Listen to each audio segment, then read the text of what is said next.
Hello and welcome back to the FPL Tom YouTube channel. In today's video we're going to cover the best transfer targets ahead of game week 8. I've got 5 players who we're going to take a look at who you should buy for this upcoming game week. If you do enjoy the content that you see on the channel, please like, comment and subscribe, as we are trying to hit 750 subscribers by the end of September. Big goal, but I do believe we can do it with your support. But yeah, that's enough waffle from me. Let's get into today's transfer targets. Starting off today's video, of course it had to be this man. It is Aleksandar Mitrovic. He is the first player that I'm going to recommend you buy for this upcoming game week. Amazing long-term fixtures for Fulham up till around game week 14, and then after that it is Manchester City and Manchester United, but pretty good pretty much all the way till the World Cup. And Mitrovic is kind of fixture proof at the moment. Already played Liverpool and already played Manchester City and scored as well, so absolutely killing it so far this season. Second highest Premier League scorer at the moment, 6 in 6 for him.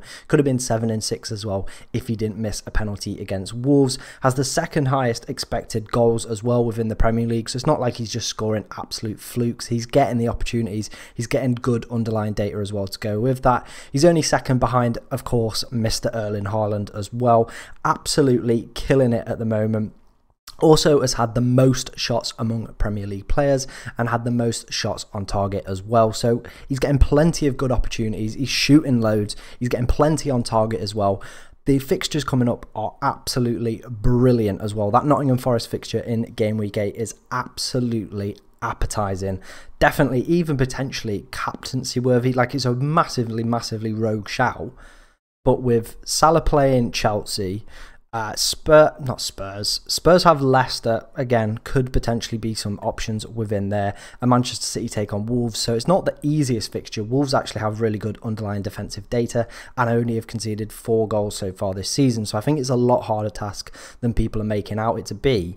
So maybe if you want to go for a little bit of a differential punt on captaincy, Mitrovic should be your man. I definitely think he is a player that you should have in your team for the upcoming game weeks. Nottingham Forest, Newcastle, West Ham, Bournemouth, Aston Villa, Leeds and Everton. He's a must buy for me. Over the next few weeks, I can see him absolutely destroying it if he can keep up with his expected data and keep putting the goals in. I think Fulham as well have been quite impressive so far at the start of the season. A lot of people had them down as relegation candidates, but the performances that they're putting in against the top teams, like, it's been a very difficult start to the season for them in terms of fixtures, but they've managed it really well and come out of it with some very impressive performances. Now the fixtures are taking a turn. This could be a real chance for Fulham to kind of push on and secure safety kind of before the World Cup, where they're in a position where they haven't got to do too much post World Cup. Mitrovic, like we said, absolutely killing it at the moment. Fixtures are looking good. I think he's a must-have in your team. I think everyone's going to be going for that kind of third striker spot. I think you could even downgrade Jesus with Arsenal's fixtures turning and move to Mitrovic. I'm that confident in this man's ability. Absolutely killed it last year as well in the Championship. A record-breaking season for him, and I imagine he is going to be Fulham's top goal scorer as well this season. On penalties, good fixtures coming up, amazing underlying data and amazing performances so far. Real no-brainer.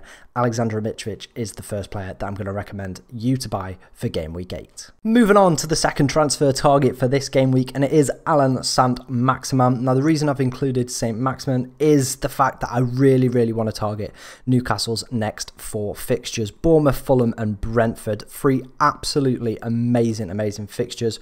Bournemouth and Fulham down the bottom end of the XG conceded table. Brentford kind of within the middle. They haven't been keeping as many clean sheets, leaking quite a few goals as well. So absolutely delicious for Newcastle kind of attacking players. I think Kieran Trippier and Nick Pope are also wonderful options, but we're going to talk about St. Maximin in this video. 1 goal, 3 assists so far for him this season and has looked an absolute beast at times, especially in that Manchester City game. Caused absolute havoc.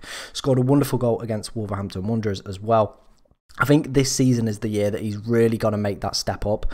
Obviously, Newcastle kind of have this financial backing now. There's a lot of kind of interest within them. They can kind of go out and buy whoever they really want. So I think St. Maximin has got to prove himself and prove to kind of Eddie Howe and the rest of the Newcastle board that he is ready to take that next level up and that next step up.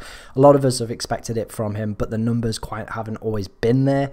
This season could be very different as well. He's had the most shots among Newcastle players as well, and that Bournemouth fixture in game week 8 is absolutely ridiculous. Newcastle have looked really good as well going forward, and defensively as well, so I think the Newcastle double up, maybe even potentially the triple up, is on the cards. I do like St. Maximin as well, as there aren't plenty of midfield options kind of kicking around at the moment. Obviously, if you're looking kind of for a 1 week punt, I'd maybe suggest even dropping Diaz down to a St. Maximin, take advantage of that Bournemouth fixture. I think in the long term as well, I think if you want to switch out Martinelli for St. Maximin, I would not kind of disrespect you for doing that. I think that's a real smart move. Only concern with St. Maximin is he's currently flagged as injured on the FPL website. I think he's at 50% due to a muscle injury. Obviously, we didn't have any kind of press conferences or anything like that due to the Queen's kind of death, so it kind of has left a little bit of limbo around whether or not he's fit. So if I was looking to bring in St. Maximin, I would wait and see what Eddie Howe says, or if he's pictured in training. I think that's kind of a green light to kind of go ahead and bring him in your side. But very happy to have St. Maximin as one of the transfer targets for this week. Let me know, are you looking at taking a punt on any Newcastle players? But yeah, let's move on to another Newcastle player as my third transfer target. Sticking with the Newcastle theme, our next player that we're going to talk about is ISAK, however you want to pronounce it. Like we said with Alan St. Maximin, the fixtures for the next 3 are absolutely delicious. Bournemouth, Fulham, Brentford, absolutely sensational stuff. Obviously, a lot of us are looking to get that third striker within our sides. Obviously, Mitrovic is my top target, but if you're looking for another forward, you potentially already have Mitrovic and Haaland, then this man would be the man for me. 1 goal in his first 2 Premier League games, could have easily had another one against Crystal Palace as well. Opening day performance for him against Liverpool was honestly just unreal. Obviously, he did come off in that match with a little bit of an ice pack, and there's kind of murmurs that I'm hearing on Twitter that he potentially has injury issues. I don't know how true that is. We'll have to kind of just wait and see. My other concern with him is kind of how will he fit in when Callum Wilson returns? Will he kind of play a 2 up front, or will he kind of move out wide, or will Wilson move out wide?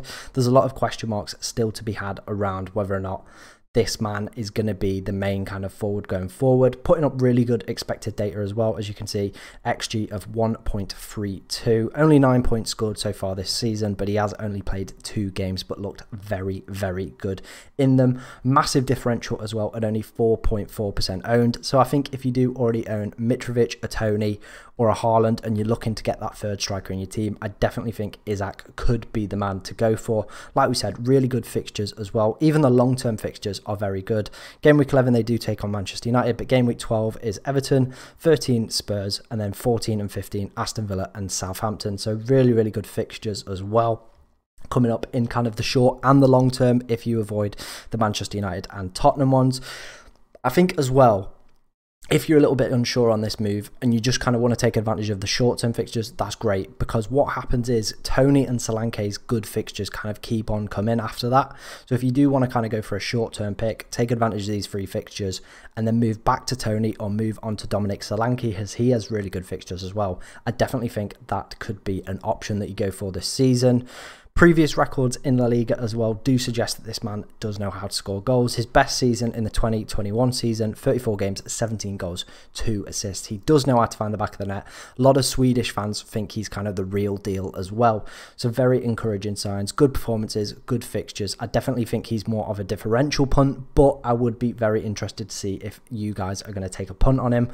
Personally, I already have Jesus, Tony and Haaland in my side for this week. I think Tony's going to come out for Mitrovic, so I don't really plan on bringing ISAK in, but I definitely could see why he would.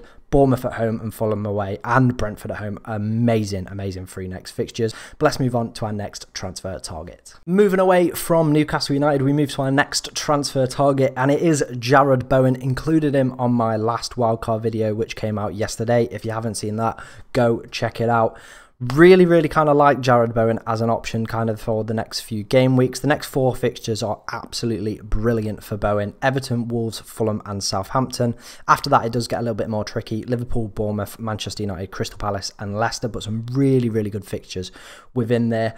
Obviously, Bowen isn't performing at the same level he was last year. Last season, he got 12 goals, 17 assists, 206 points, which made him the 4th highest scoring player in FPL. And I absolutely loved owning this man. He was honestly brilliant. I think I captained him as well a week where he got a brace, and it was honestly just unbelievable stuff owning Jarrod Bowen last year. This season, as you can see, 0 goals, 0 assists, 11 points scored, and pretty poor underlying data as well. 0.74 XG and 0.14 expected assists. Kind of not living up to the 8.5 million price tag that he was at the start of the season. Obviously dropped down to 8.1 now, making him a little bit more cheaper and kind of in line with the other players around that price point. I think this one is pure punterry because he could just continue to be a bit naff. But the fixtures are there, and I do think West Ham will kind of kick on as well. Not been the best start from them this season, but I think they've signed 11 new players, so I think there is a little bit of period of integration within their side and kind of getting everyone up to match speed, knowing what everyone's about, and I do think that's taken a little bit of time. I like Jarrod Bowen as well, as it looks like he may potentially be taking the penalty kind of responsibilities. Scored in the Europa Conference League against FCSB from the spot.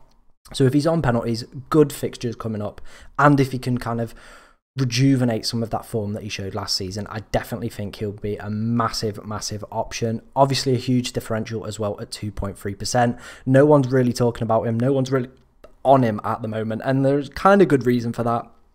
He's not been anywhere at his best, but I think if he wants to play for England at this World Cup, these are the fixtures where he's got to absolutely just kill it, get himself back up to the level that he was last season. Let me know down in the comments below, are you considering potentially bringing Jarrod Bowen into your side? Because I think I might if I end up wildcarding this week or in game week 9. I think he could be one of them options that kind of just creeps their way into my team.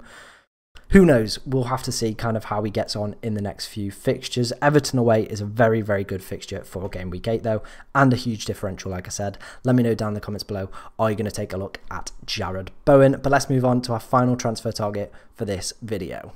And the final player that we're going to take a look at in today's video is Wesley Fofana. I really like this guy as kind of your cheap defender pick. I think if you've got Williams, or if you're potentially looking to move a Dunk or any other Brighton defenders out of your team, I do think this is kind of the smart move to kind of move around that price point. 4.4 million for a top 6 defender who's going to be starting week in, week out.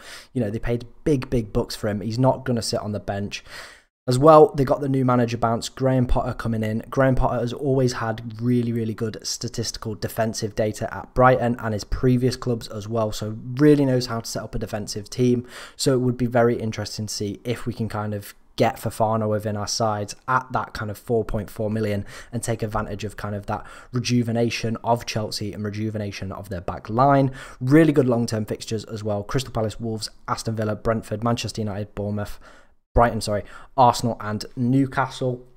Again, very much a punt on this one. I do think he'll be included in a lot of people's wildcards. Just I think that the fact that that Chelsea double up, if you go Reece James and Fofana, good long-term fixtures. And if Graham Potter can sort that back line out, massive, massive potential there. Really, really like him as a pick. Currently, Chelsea are the 9th best for XG conceded. But before Graham Potter left Brighton, he did have them in 3rd. So as you can see, that's kind of where Chelsea want to be. He can put in these kind of systems and tactics in place to make a team much more rigid, a lot more harder to break down. He's one of the most tactically flexible managers within the Premier League. He's working with a really, really good squad now as well. So I do expect good things to come. Obviously, the game week 8 fixture isn't the best. Liverpool at home. But, I mean, Liverpool at the moment, like, I think they're there for the taking, to be honest. They do not look good. Napoli absolutely destroyed them. New manager bounce. If Graham Potter can win that game, absolutely huge for him.